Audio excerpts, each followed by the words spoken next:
Glória a Jesus. Glória a Deus.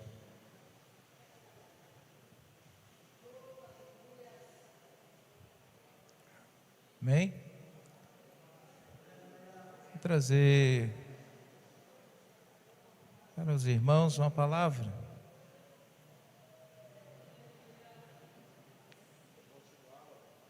Para a nossa edificação nessa noite.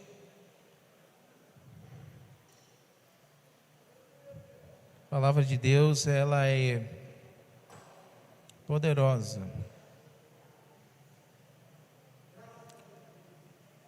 O apóstolo Paulo, nessa carta aos Colossenses, nos traz uma exortação para nós refletirmos a nossa posição depois que a gente aceita Jesus.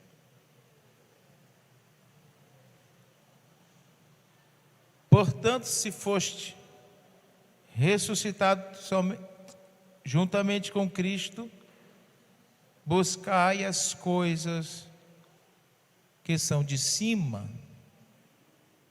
Na minha versão aqui, são lá do alto, onde Cristo está, assentado à destra de Deus.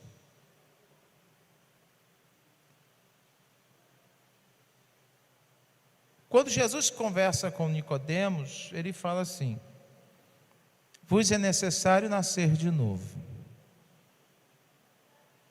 Se não nascer da água e do Espírito, não pode herdar o reino de Deus. Aqui a palavra novo nascimento está nos traduzindo como um novo recomeço.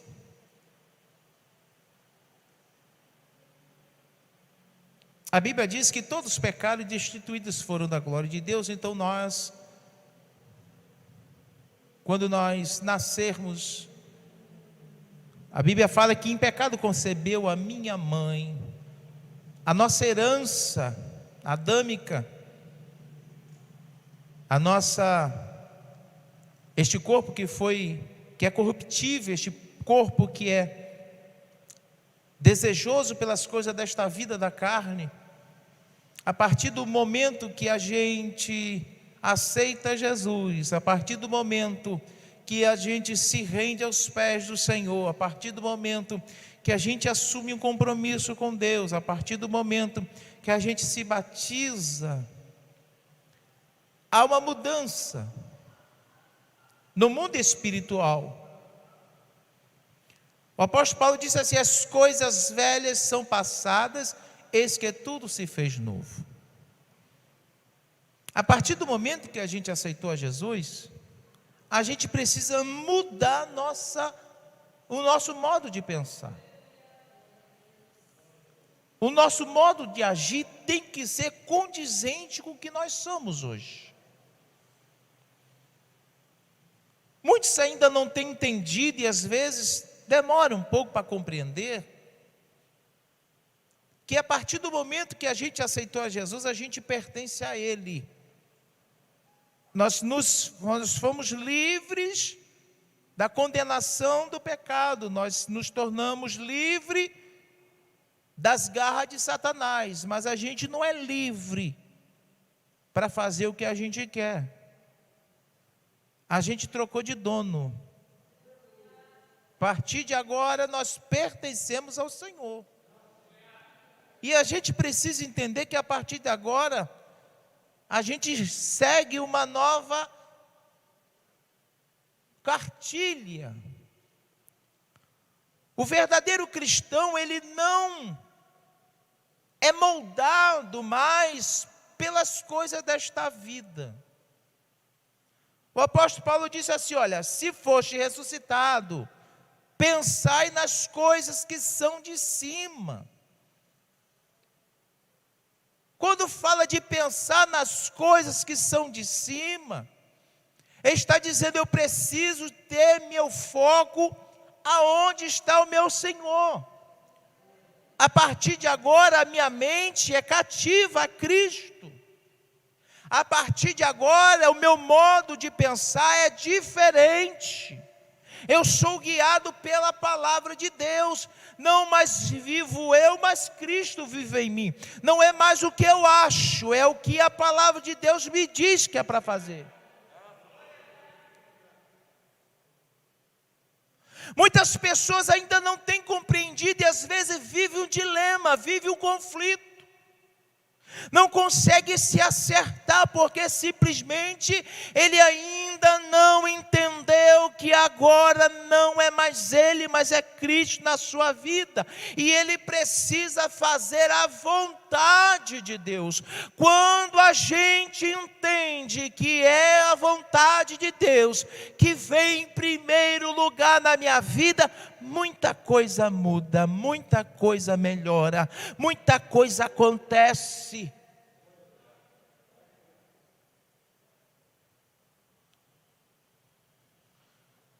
Eu preciso buscar as coisas que são de cima. O que é que tem em cima? Em cima tem o Senhor Jesus, em cima tem o Pai, em cima tem o Espírito Santo, lá em cima tem os dons espirituais, lá em cima tem os mistérios que Deus quer revelar à sua igreja.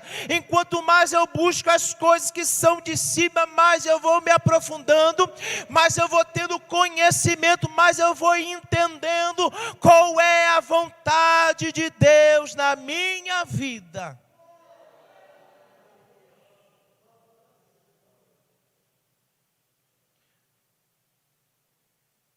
A Bíblia fala que eu devo renovar o meu entendimento.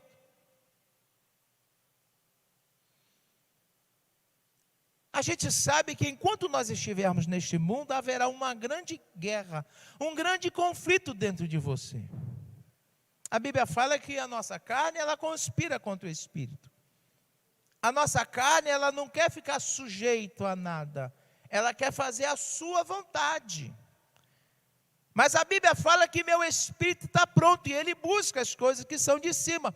Então eu preciso entender que para que minha carne esteja controlada, eu preciso estar buscando sempre as coisas de Deus. Eu sempre falo para as pessoas, eu acho que eu já repeti e vou repetir quantas vezes for necessário, que o crente, quando ele vem para a casa do Senhor, não quer dizer que ele está forte. Ele entende que esta natureza é fraca e ela precisa continuar controlada.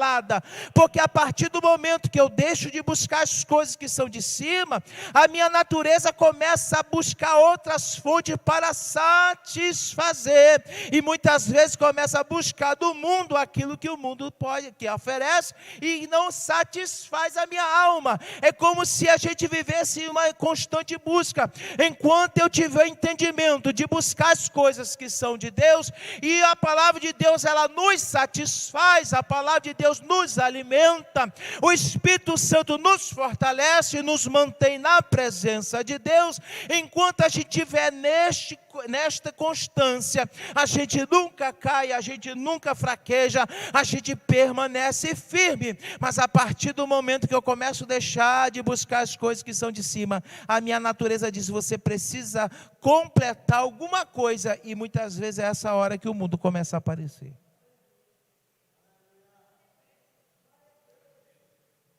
Pensar nas coisas que são de cima, não nas coisas que são da terra.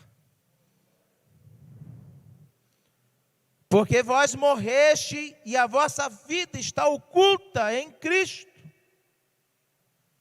E quando Cristo, que é a nossa vida, se manifestar, então vós também sereis manifestados com Ele em glória. Interessante isso aqui. A nossa vida eterna, aquilo que Deus tem para nós, está escondido em Jesus. E aqui está dizendo, só vai manifestar quando Jesus vier em glória. Está dizendo, quando Jesus vier em glória, quando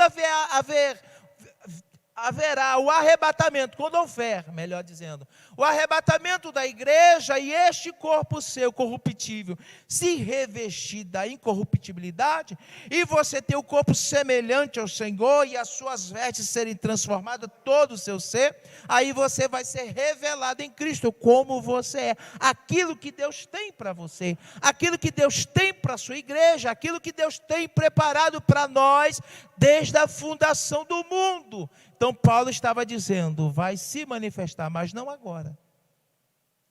Então eu preciso estar sempre buscando as coisas que são de cima.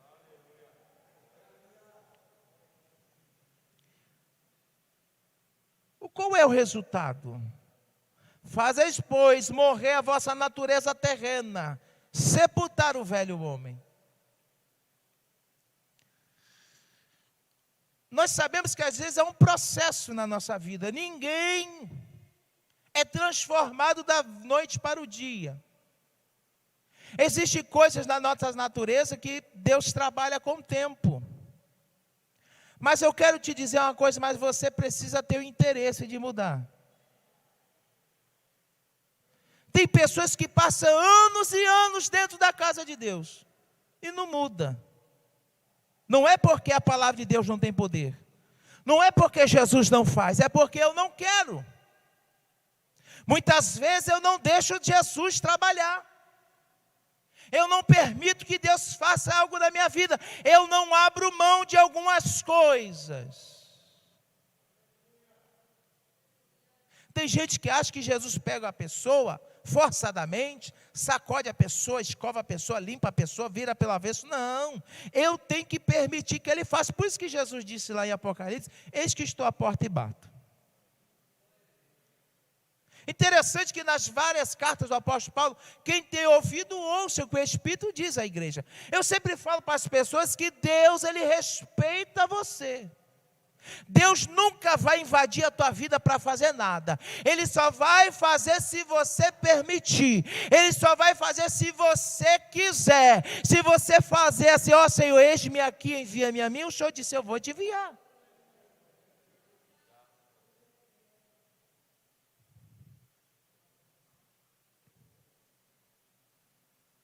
Eu preciso entender que é um processo quando eu ouço a voz de Deus. Interessante, Jesus disse assim: vós sereis os meus discípulos, os meus amigos, se vocês obedecerem e fizerem o que vos mando. Jesus mandava fazer. Se eu não fizer, o problema é meu. O problema não é de Jesus. Vós sereis meus amigos se fizerem as coisas que eu vos mando.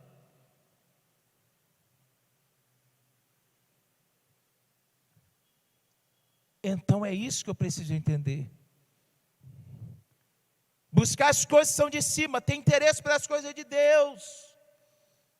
Por isso que Jesus disse: buscai primeiro o meu reino e a minha justiça, e as demais coisas vos serão acrescentadas. Muitas vezes a gente pede porque a gente inverte.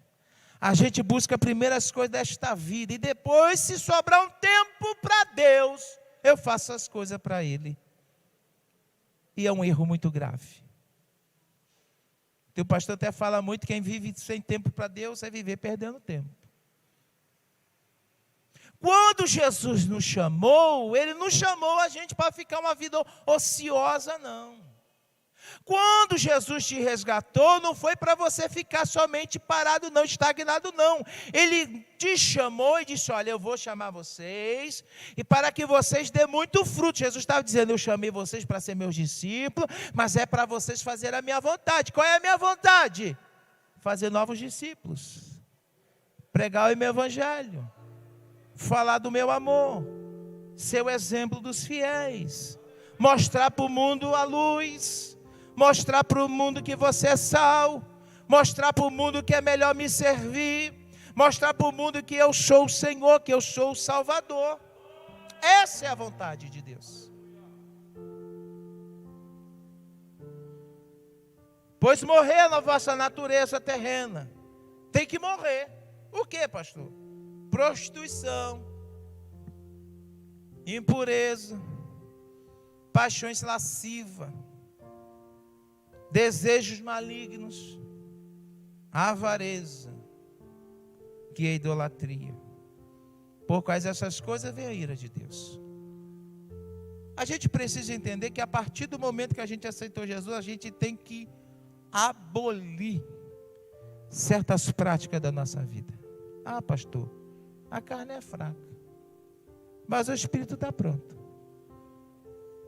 Ah, pastor, a carne é fraca, então se encha de Deus. Ah, pastor, eu não consigo. Consegue sim. Se você for para os pés de Jesus, se você colocar um propósito diante de Deus. Eu quero que você entenda o seguinte: Tem pessoas que às vezes têm a saúde e tal, e vai vivendo, e fulano, você precisa, não, isso aí não tem problema, não, vou cuidar da minha saúde, sei o quê. Aí no dia que acontece um susto, acontece um princípio de infarto, aí o médico diz, ó, ou você muda a tua dieta, ou você muda os teus hábitos e sai do sedentarismo, ou você vai morrer em 6 meses. Pode ver, gente que nunca corria, começa a correr. Gente que nunca abriu mão de doce, começa a cortar açúcar. Porque tem medo de morrer. Não é assim? Para as coisas da carne é a mesma coisa. Ninguém pode dizer, é impossível, não. Tudo eu posso, naquele que me fortalece. Talvez alguém está vivendo um dilema, durante anos tem lutado alguma coisa na sua vida, tem impedido o agir de Deus, Deus trabalhar, você sabe disso.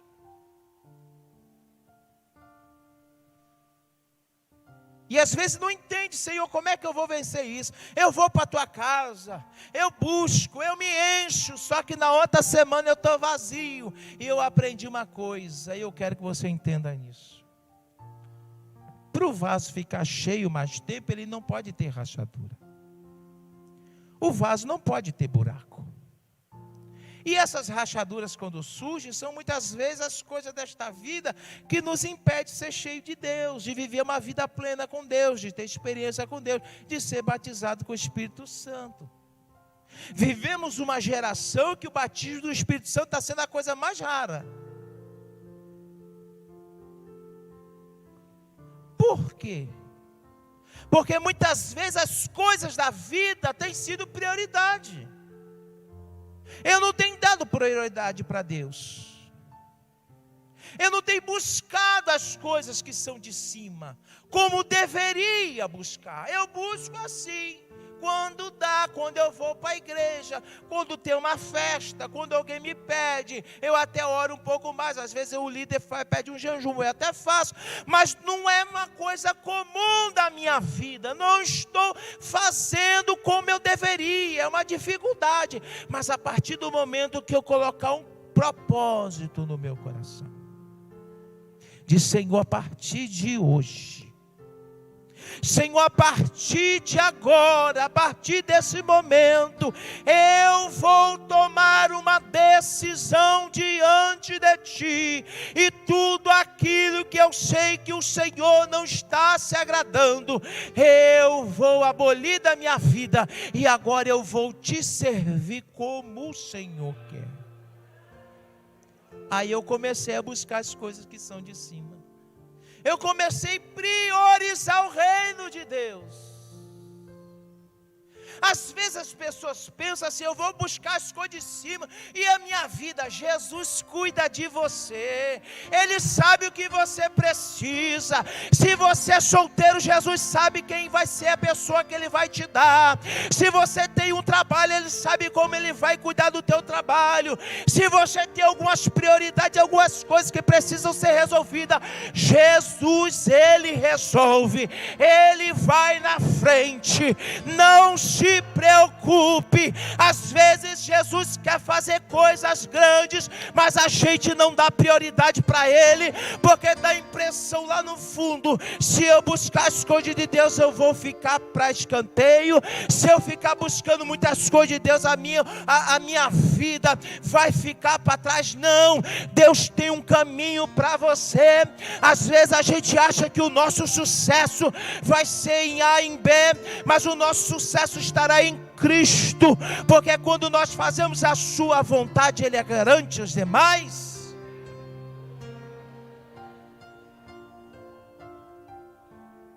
Às vezes não entendeu porque está tudo empacado, às vezes não entendeu porque está tudo travado. É porque muitas vezes a gente ainda não fez o que Jesus quer. Aleluia. Você lembra da história de Ana? Ana tinha um problema. Várias vezes ela foi para a igreja orar, chorar, pedir Deus misericórdia. Mas Deus ouvia, mas Deus não respondia, porque ainda não, o coração dela não estava voltado totalmente para o que Deus queria. Deus estava esperando algo a mais. Quando ela mudou a prioridade era dela.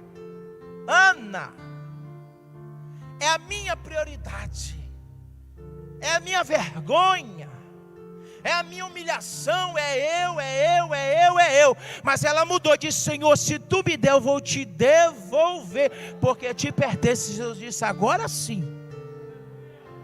Agora que tu colocou o meu reino na frente, eu vou te abençoar. E aí o Senhor dá Samuel a ela. Ela devolve ao Senhor, se torna um grande profeta, se torna um sacerdote, um homem usado por Deus poderosamente. E Deus deu o restante. Ela teve outros irmãos. Samuel teve vários irmãos.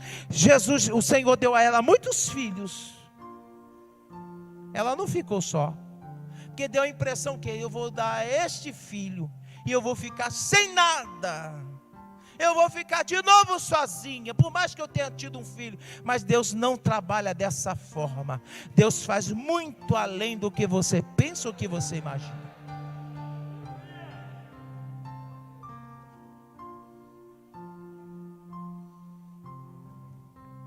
E Paulo diz: antigamente vocês andavam nesta vida, nesse tempo, dessa forma. Mas agora, verso 8: porém, despojai-vos igualmente de tudo. Despojar é um negócio. O que é despojar? Despojar é abrir mão. Você tem umas coisas em casa que está até velha, que nem usa mais, mas está lá no canto entulhado. Sabe o que é despojar? Pegar tudo que não presta, bota do lado de fora para o caminhão de lixo levar embora. Pega tudo que não presta. Diz: Jesus, isso aqui está atrapalhando. Era para o Senhor fazer uma obra grande nesta casa. É interessante. Quando a gente vai fazer, que alguém vai fazer reforma, vai ter coisa que tu vai ter que abrir mão. Vai reformar isso aqui, vai ter que tirar isso aqui, vai ter que mudar isso aqui do lugar. Ah, mas eu gostava tanto de ser, meu filho, vai ter que quebrar. Se quiser que a reforma aconteça, se você quer que fique do jeito que tu deseja, vai ter que abrir mão de alguma coisa. Aí começa a demolir, arrancar tudo que não presta e começa a jogar lá fora, para o caminhão de entulho e levar para a lixeira. Despojar. Ah, mas essa aqui é a arma que eu tenho, né? Que as pessoas olham para mim, não. Quando o negócio eu me imponho, eu estufo o peito, eu mostro uma cara feia, todo mundo tem que me respeitar. Mas às vezes não é isso que Jesus quer. Não é porque eu sou assim, o senhor sabe, né? Não, vai ter que abrir mão disso aí, filho. Você quer que eu faça a mudança na sua vida? Abra mão disso aí.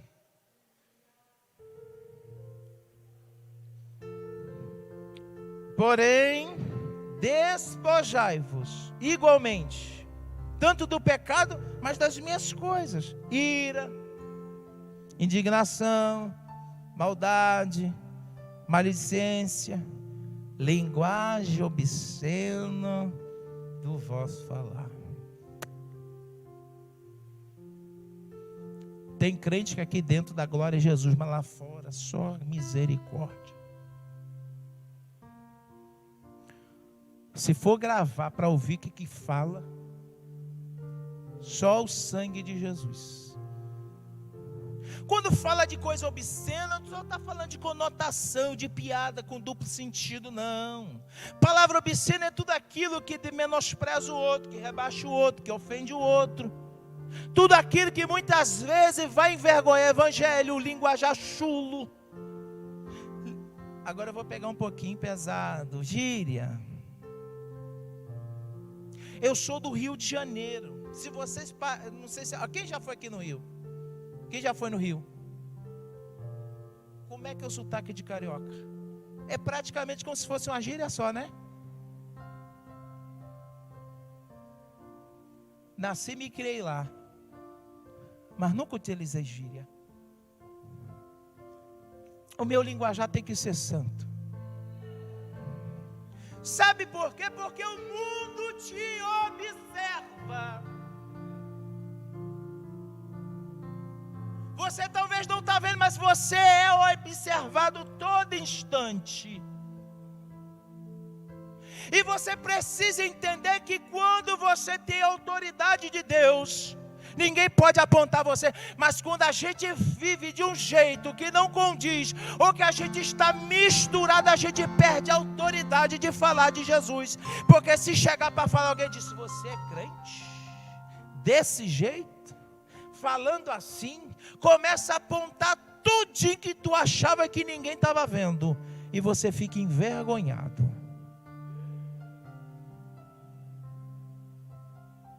A nossa linguagem tem que ser sadia. A tua linguagem tem que ser santa.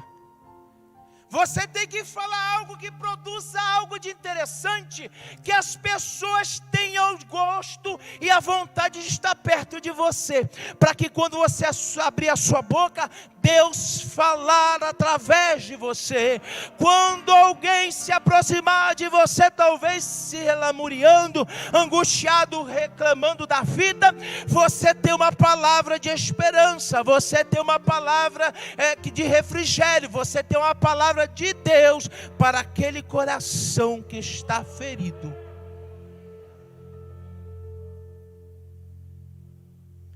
Aí tem gente que diz assim: mas Paulo diz, pastor, vou usar até o sotaque, que ele se fez de tolo para ganhar os tolos. Mas a gente precisa entender que quando Paulo disse que ele se fez de tolo, não é de tolice fazendo tolice. Ele mudou o seu modo de falar, porque ele foi falar com as pessoas simples. Ele fez de sábio porque ele falava vários idiomas, tinha conhecimento. Então quando ele chegava diante das autoridades, ele falava no nível das autoridades. Mas quando ele estava nas pessoas muito simples, ele falava no linguajar mais simples das pessoas entender. Mas não quer dizer que Paulo fingia ser outra coisa, não. Eu me preocupo quando alguém usa desculpa das coisas dentro da palavra, pega um texto isolado para fazer a sua vontade. Pastor, eu tenho que ser roqueiro para ganhar roqueiro, eu tenho que me vestir assim, eu tenho que vestir roupa com espinho, eu tenho que colocar meu cabelo desse jeito, eu tenho que pintar assim, eu tenho que raspar assim, eu tenho que fazer assado, eu tenho que tatuar, eu tenho que fazer isso para mim ganhar. Disse a palavra de Deus: não precisa de atalho. Quem convence o homem não sou eu, quem convence o homem é o Espírito Santo de Deus.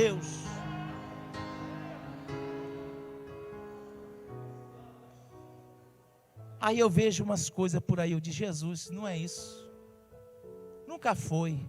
Mas aceitou Jesus.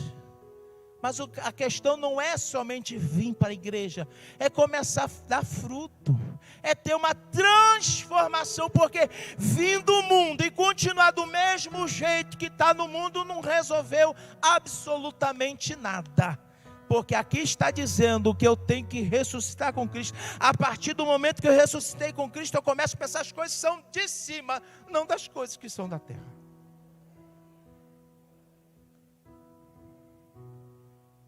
Então eu tenho que despojar da ira, indignação, maldade, maledicência, linguagem obscena, em outras versões, palavras torpes. Não mintais, uma vez que vos despiste do velho homem com seus feitos, e interessante, eu tiro a roupa velha, suja, contaminada, e agora eu me revisto de uma roupa nova. Lembra do filho pródigo? Filho pródigo foi lá para o mundo, perdeu tudo que o pai deu, gastou os créditos que tinha, perdeu a comunhão, foi comer as bolotas que os porcos comiam, foi comer o resto, do resto. Mas um dia ele entendeu, ele disse: eu sou filho do rei, meu pai é poderoso e eu estou aqui mendigando, eu estou aqui vivendo nessa miséria. Não estou falando de vida financeira não, muitas vezes está até bem financeiramente, mas espiritualmente está mendigando, comendo as bolotas que Satanás oferece. Aí ele disse: eu vou me levantar. É ele que tomou atitude. Por isso que eu disse para você, é você que tem que tomar atitude. levantar-me-ei. Ninguém foi lá levantar ele não. Ele tomou a decisão. Levantar-me-ei e irei ter com o meu Pai. Aí ele vem no caminho. Quem é esse caminho? Jesus. Quando ele veio, o Pai já estava o esperando. Quando ele chega, o que acontece? O Pai manda tirar as vestes sujas e bota uma veste nova. Bota de novo o anel no dedo e manda fazer uma festa. Esse meu filho estava perdido e foi achado. Eu quero dizer para mim e para você, quando Deus for prioridade na sua vida, foi até falado ontem, né? Muita coisa vai mudar.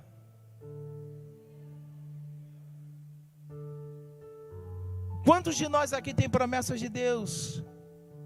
Que o Senhor disse que ia te levantar na obra, que o Senhor ia te soprar para os quatro cantos, que o Senhor ia usar os dons que Ele te deu.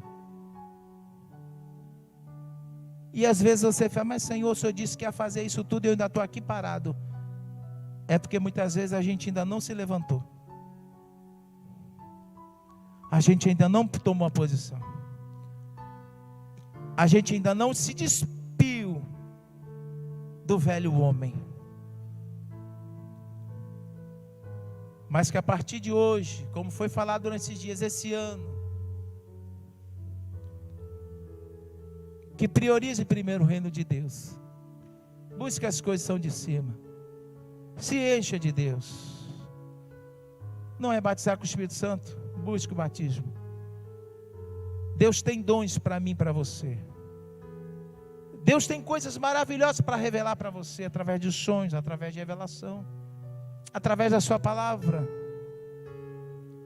Deus tem feitos extraordinários para fazer através da tua vida, porque Jesus disse, se você crê que obras maiores ainda farão. Então que nessa noite, se você ressuscitou com Cristo, busque as coisas que são de cima. Convide a Jesus para ser teu amigo. Aleluia. Essa semana eu estava preocupado, quando eu fui orar, ajoelhei no cantinho lá do sofá, no cantinho. Eu disse, Jesus, vem aqui. É incrível como você sente que alguém chega perto de você.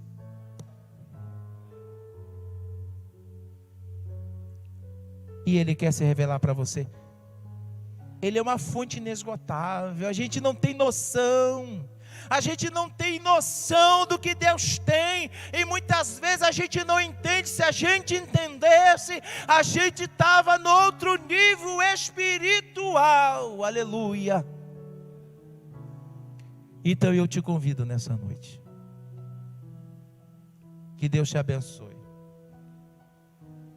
Faça a diferença. Faça a diferença. Não fique acostumado do jeito que você está, não. Foi Jesus, eu te agradeço, mas eu não quero mais de ti. Saia dessa zona de conforto. E mergulhemos nos rios de Deus. O profeta Ezequiel experimentou primeiro um pouquinho, molhou os artelhos. Depois o Senhor falou, volta aqui de novo, eu quero que você vá mais fundo um pouquinho. Ele foi, chegou na altura da perna, da canela. Voltou depois, ele vai aos pouquinhos. Vem cá, bem mais fundo, você já experimentou, vem mais, já vem no meio da cintura. Foi lá, volta aqui de novo, vem mais profundo. Aí diz, chegou num ponto que eu não conseguia mais andar, eu tive que nadar. E é isso que Deus quer de você. Aleluia.